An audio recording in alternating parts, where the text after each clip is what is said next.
O que é arquitetura hexagonal? O que é arquitetura limpa? Esse clean architecture que todo mundo fala.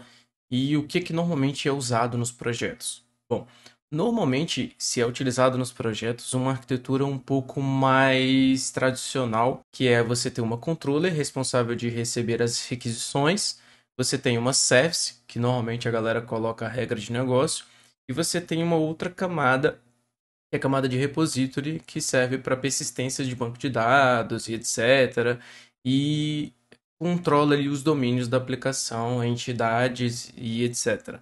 E normalmente outras camadas que são uns mappers para você trocar ali os requests para entidades e validators para você fazer algumas validações. Essa é uma arquitetura mais tradicional que é muito utilizada no mercado em vários projetos.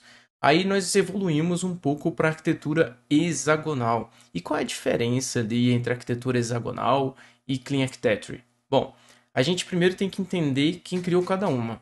Quem criou a arquitetura hexagonal, mais conhecida ali como arquitetura hexagonal, só que seu nome é Port and Adapters, que significa porta e adaptadores, foi Alistair Cockburn.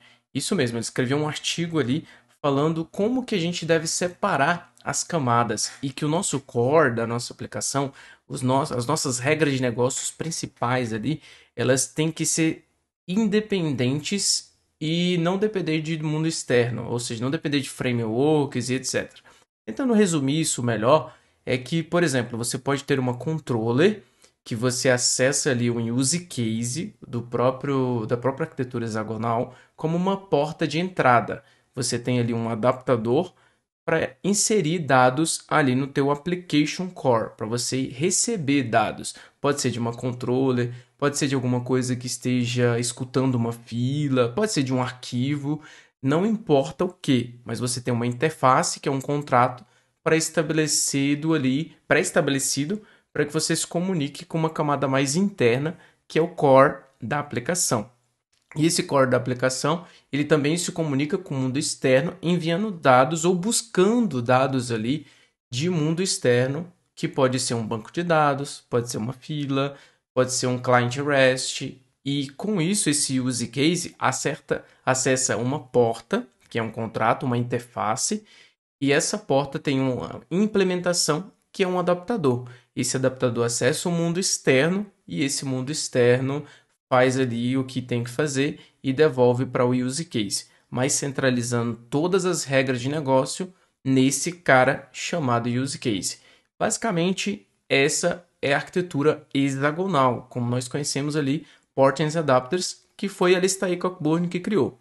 Já a arquitetura limpa foi criada por Uncle Bob de forma mais recente, que é o Robert Martin, que criou e escreveu esse livro aqui sobre arquitetura limpa. Tem artigos na internet falando sobre arquitetura limpa. Ele deixou essas camadas um pouco mais separadas, mas o propósito também é o mesmo, é você dividir em camadas ali, depender o menos possível de frameworks na tua camada mais baixa. Por exemplo, vou colocar esse desenho aí na tela. Você pode perceber que esse desenho da arquitetura limpa, ele foca em você ter o domínio ali da tua aplicação bem isolado. Você sobe a camada, tem os use cases, e se você for perceber, para que os use cases ali se conecte com o mundo externo, ele usa ali interfaces com adaptadores também, que é a ideia ali do Alistair Cockburn. E o próprio Uncle Bob referencia ele no artigo ali. Eu posso colocar o link aqui também sobre o artigo do Uncle Bob. E tem aqui o livro dele, eu acho que você consegue entender.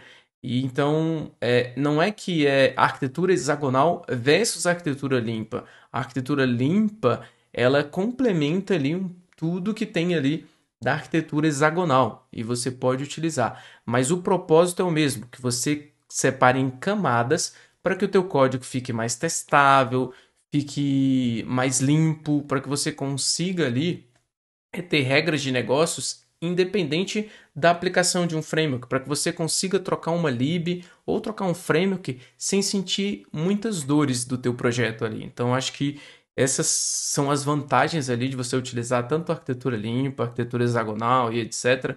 Independente da interface do usuário, se hoje o usuário ali, por exemplo, utiliza um app mobile, utiliza uma interface web, isso é independente. A ideia é que essa arquitetura você consiga isolar o core ali da tua aplicação para que a implementação de interface externa não seja algo que vai ser dependente do teu core da tua aplicação ali. Então essa é a ideia. E para que agentes externos não mandem na lógica de negócio da tua aplicação. Tu pode, por exemplo, trocar um banco de dados MongoDB para um outro banco de dados que não vai sentir tanta diferença. Ou até mesmo trocar de banco de dados para leitura de fila, leitura de arquivos, para que você consiga não sentir uma diferença muito grande. Então é basicamente isso. Espero que você tenha gostado desse resumo sobre a arquitetura de software. E se você gostou, curte aí e compartilha com seus amigos sobre arquiteturas em desenvolvimento de software.